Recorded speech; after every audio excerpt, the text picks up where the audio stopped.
Alright, what is up you guys, and welcome back to the channel. In this video we're gonna be talking about the IELTS exam, everything IELTS related. This is basically gonna be an introduction to IELTS and the common questions that people ask. I'm gonna give you my personal experience. I'm gonna share what I did and what I didn't do when it comes to getting a high score. Okay, so the IELTS exam. IELTS basically stands for International English Language Testing System, and it is a globally recognized English exam, right? So people use it to immigrate to English-speaking countries or to study abroad, okay? So if you're gonna do any of those two, you will most certainly need to have IELTS in your back pocket. All right, now let's talk a little bit about what IELTS tests you on exactly. We know that it's English, but what kind of English? Well, you're tested on four main parts. We have listening, speaking, reading, and writing. And trust me, it's not as simple as you might think it is. It goes into a lot of detail, and you have to be time efficient. This is a big one that a lot of people don't notice until it is too late.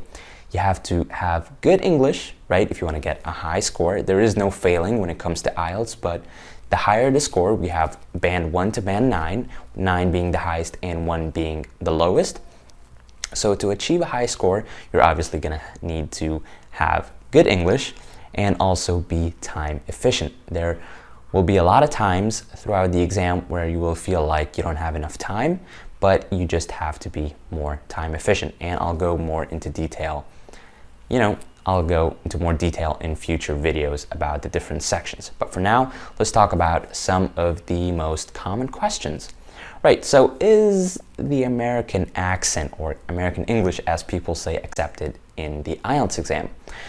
A lot of people have this misconception that the IELTS exam is just for British people or for people to move to Britain, and that is simply not the case.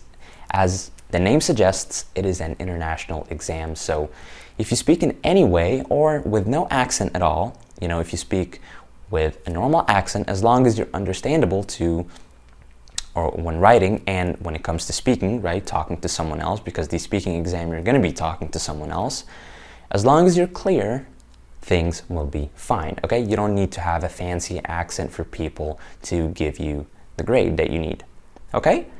So when it comes to American English, don't worry, even when it comes to spelling. So for example, the word color, in British it is C-O-L-O-U-R, and in American it is C-O-L-O-R. That is totally fine. Do not sweat this, okay? One more thing is, there are two types of exams when it comes to the IELTS, and I know it contradicts what I just said, but there is general training and we have academic. Okay, so general training is for general purposes, so things like immigration or maybe a job interview that you need, okay? This is the general one, but academic, as the name suggests again, it is for those that are looking to study abroad. And the difference between the two is not that much, honestly. The reading and writing sections are different. Writing is a little bit more difficult for academic students, and the reading is longer. The passages and paragraphs are usually longer. But the listening and speaking are pretty similar for the most part, even exactly the same. Okay?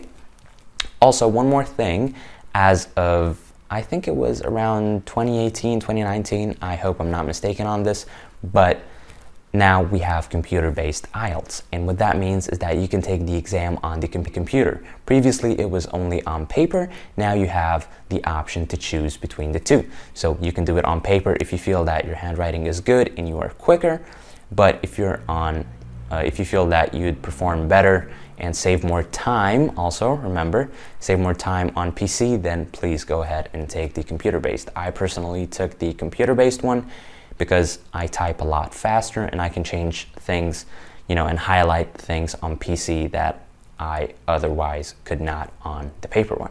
Okay, so that was it for everything IELTS related for now. Please subscribe, I'll be making more content regarding IELTS and different sections, and we'll talk about how to achieve a high band score together. So like the video and subscribe. I'll see you in the next one. Peace out.